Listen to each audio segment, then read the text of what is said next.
To സാലം learning. അബീമിസ് ആണ് മക്കളെ. ഇന്നത്തെ വീഡിയോയിൽ നമ്മൾ അടിപൊളിയായിട്ട് ഒരു ചലഞ്ചാണ് ചെയ്യാൻ പോകുന്നത്. ചലഞ്ച് എന്ന് പറഞ്ഞാൽ വേറെ ഒന്നുമില്ല, പക്ഷേ അതാ കുറച്ച് ക്വസ്റ്റ്യൻസ് ചോദിക്കും.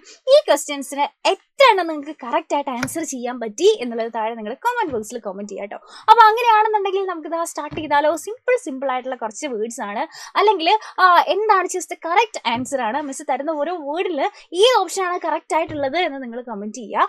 എന്നിട്ട് നിങ്ങൾ എന്ത് ചെയ്യുക, ഇതിൽ നിങ്ങൾക്ക് എത്ര എണ്ണം നിങ്ങൾക്ക് അറ്റൻഡ് ചെയ്യാൻ പറ്റി, അല്ലെങ്കിൽ എത്ര എണ്ണം കറക്റ്റ് ആക്കാൻ പറ്റി എന്നുള്ള കാര്യങ്ങൾ നിങ്ങൾ കമന്റ് ചെയ്യാം കേട്ടോ. അപ്പോൾ സമയം കളയാതെ തന്നെ നമുക്ക് സ്റ്റാർട്ട് ചെയ്യാം. Can you pass this test? അപ്പോൾ ഈ ടെസ്റ്റ് എത്ര പേർക്ക് പാസ് ചെയ്യാൻ പറ്റി, അല്ലെങ്കിൽ എത്ര പേർക്ക് ഇത് അടിപൊളിയായിട്ട് ചെയ്യാൻ പറ്റി എന്ന് നമുക്ക് നോക്കാം. ഫസ്റ്റ് ക്വസ്റ്റ്യൻ എന്താണ്? Choose the correct term. അപ്പോൾ ഇതിനുള്ള കറക്റ്റ് ടേം ഇതിൽ ഏതാണെന്ന് ചൂസ് ചെയ്യുക അല്ലേ. ക്വസ്റ്റ്യൻ എന്താണ്? A group of flowers are called. അതായത് ഫ്ലവേഴ്സിന്റെ ഒരു ഗ്രൂപ്പിനെ നമ്മൾ എന്താണ് പറയുന്നത്? ഓപ്ഷൻസിൽ എന്തൊക്കെയുണ്ട്? ഹേർഡ് ഉണ്ട്, പ്രൈഡ് ഉണ്ട്, പാക്ക് ഉണ്ട്, ബഞ്ച് ഉണ്ട്.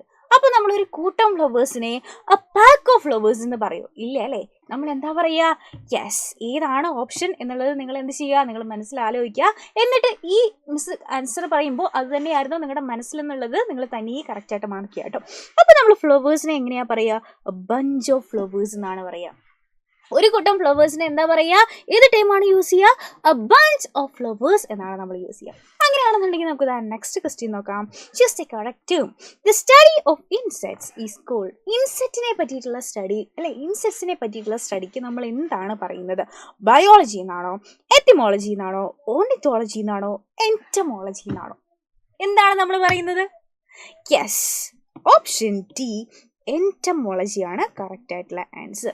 അപ്പോൾ സ്റ്റഡി ഓഫ് ഇൻസെക്ട്സ് എന്ന് പറഞ്ഞാൽ നമ്മൾ എന്താ പറയുക? എൻറ്റമോളജി ആണ് സ്റ്റഡി ഓഫ് ഇൻസെക്ട്സ് എന്ന് പറയുന്നത്. അങ്ങനെയാണെങ്കിൽ നമുക്ക് എന്ത് ചെയ്യാം? നമുക്ക് നെക്സ്റ്റ് ക്വസ്റ്റ്യൻ നോക്കാം അല്ലേ. A group of owls is called. നമ്മൾ നേരത്തെ ഫ്ലവേഴ്സിനെ ബഞ്ച് ഓഫ് ഫ്ലവേഴ്സ് എന്ന് പറഞ്ഞു. അങ്ങനെയാണെങ്കിൽ ഒരു കൂട്ടം വൂൾസിനെ, ചെന്നായ്ക്കളെ, നമ്മൾ എന്ത് പേരാണ് പറയുന്നത്? ഹേർഡ് ആണോ, പ്രൈഡ് ആണോ, പാക്ക് ആണോ, സ്വാം ആണോ? ഏതാണ് കറക്റ്റ് ആയിട്ടുള്ള ആൻസർ? യെസ്, ഇതിൽ കറക്റ്റ് ആയിട്ടുള്ള ആൻസർ എന്ന് പറഞ്ഞാൽ ഓപ്ഷൻ സി ആണ്. എ പാക്ക് ഓഫ് വൂൾസ് എന്നാണ് പറയുക. സ്വാം ഓഫ് ബീസ് എന്ന് നമ്മൾ പറയും, അതുപോലെ എ പാക്ക് ഓഫ് വൂൾസ് ആണ് പറയുക. അപ്പോൾ ഓപ്ഷൻ സി ആണ് എന്ത് ഇതിലെ കറക്റ്റ് ആയിട്ടുള്ള ആൻസർ. സോ നമ്മുടെ നെക്സ്റ്റ് ക്വസ്റ്റ്യൻ നോക്കിക്കേടാ. The study of the structure of the body and its organs. ബോഡിയുടെ സ്ട്രക്ചറിനെയും ഓർഗൻസിനെയും പറ്റിയിട്ടൊക്കെയുള്ള സ്റ്റഡിക്ക് നമ്മൾ എന്ത് ടേമാണ് യൂസ് ചെയ്യുന്നത് എന്നാണ് ക്വസ്റ്റ്യൻ അല്ലേ. ഓപ്ഷൻസിൽ ഫിസിയോളജി ഉണ്ട്, അനാറ്റമി ഉണ്ട്, എൻഡോക്രൈനോളജി ഉണ്ട്, ഡെർമറ്റോളജി ഉണ്ട്.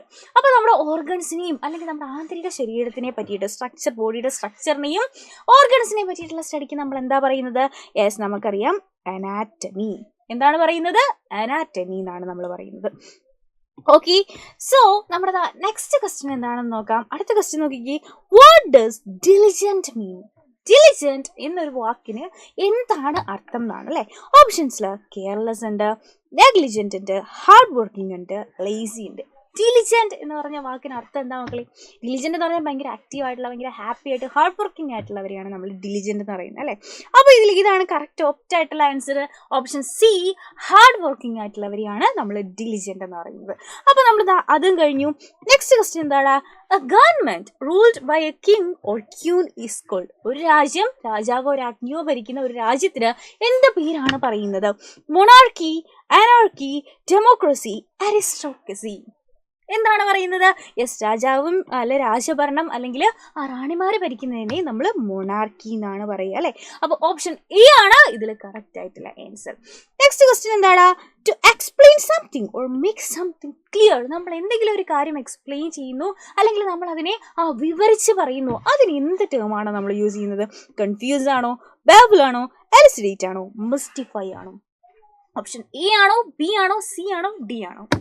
യെസ്, നമുക്കറിയാം ഇതിൽ കറക്റ്റ് ആയിട്ടുള്ള ആൻസർ ഇതാണ്. ഓപ്ഷൻ സി, എലിസിഡേറ്റ് എന്ന് പറഞ്ഞാൽ എന്താ? നമ്മൾ വിവരിച്ച് പറയുന്ന, അല്ലെ വിവരിച്ച് എഴുതുക എന്നൊക്കെ പറയുന്നത് എന്താണ്? എലിസിഡേറ്റ് ആണ്. അപ്പോൾ ഇതിൽ കറക്റ്റ് ആയിട്ടുള്ള ആൻസർ എന്ന് പറയുന്നത് ഓപ്ഷൻ സി ആണ്. നമ്മുടെ നെക്സ്റ്റ് ക്വസ്റ്റ്യൻ നോക്കാം. To make amends for wrongdoing. നമ്മൾ എന്തെങ്കിലും ഒരു തെറ്റ് ചെയ്ത് അതിന് നമ്മൾ പ്രായശ്ചിത്തം ചെയ്യുന്നതിന് എന്ത് ടേമാണ് യൂസ് ചെയ്യുന്നത്? പാർഡൻ ആണോ, അറ്റൻ ആണോ, എക്സ്ക്യൂസ് ആണോ, കൺഫെഷൻ ആണോ? എന്താണ് നമ്മൾ യൂസ് ചെയ്യുന്നത്? യെസ്, നമുക്കറിയാം അറ്റോൺ. ഓപ്ഷൻ ബി ആണ് ഇതിലെ കറക്റ്റ് ആയിട്ടുള്ള ആൻസർ. ഓക്കെ, പ്രായശ്ചിത്തം ചെയ്യുക എന്നൊക്കെയുള്ള അർത്ഥം എന്താണ്? ഓപ്ഷൻ ബി ആണ്. അപ്പോൾ ഇത്രയും നമ്മളിതാ കറക്റ്റായിട്ട് ആൻസർ ചെയ്തു. അപ്പോൾ ഇതിൽ എത്ര എണ്ണം നിങ്ങൾക്ക് ആൻസർ ചെയ്യാൻ പറ്റി എന്നുള്ളത് നിങ്ങൾ കമൻറ്റ് ചെയ്യുക. അതുപോലെ ഇങ്ങനെയാണെന്നുണ്ടെങ്കിൽ ഇതാ ഈ ഒരു ക്വസ്റ്റ്യൻ്റെ ആൻസർ നിങ്ങൾ താഴെ കമൻറ്റ് ബോക്സിൽ ചെയ്യാം കേട്ടോ. The study of living organism is called. Living ഓർഗാനിസത്തിനെ പറ്റിയിട്ടുള്ള സ്റ്റഡിക്ക് എന്താണ് പറയുന്നത്? ജിയോളജി ആണോ, ബോട്ടണി ആണോ, ആസ്ട്രോണമി ആണോ, ബയോളജി ആണോ? ഓർഗാനിസങ്ങളെ പറ്റിയിട്ടുള്ള, ജീവികളെ പറ്റിയിട്ടുള്ള പഠനത്തിന് എന്ത് പേരാണ് പറയുന്നത് എന്നുള്ളതും നിങ്ങൾ എന്ത് ചെയ്യുക? താഴെ നമ്മുടെ കമന്റ് ബോക്സിൽ ആൻസർ ചെയ്യുക. അതേപോലെ തന്നെ നിങ്ങളുടെ ഫ്രണ്ട്സിന് ഈ ചലഞ്ച് പാസ് ആവാൻ പറ്റുമോ എന്ന് അറിയാനായിട്ട് ഫ്രണ്ട്സിന് ഷെയർ ചെയ്ത് കൊടുക്കുക. അപ്പോൾ ഇതുപോലെയുള്ള ഇൻട്രസ്റ്റിംഗ് വീഡിയോസ് ആയിട്ട് നമുക്ക് ഇനിയും കാണാം. അതുവരെ bye bye and take care.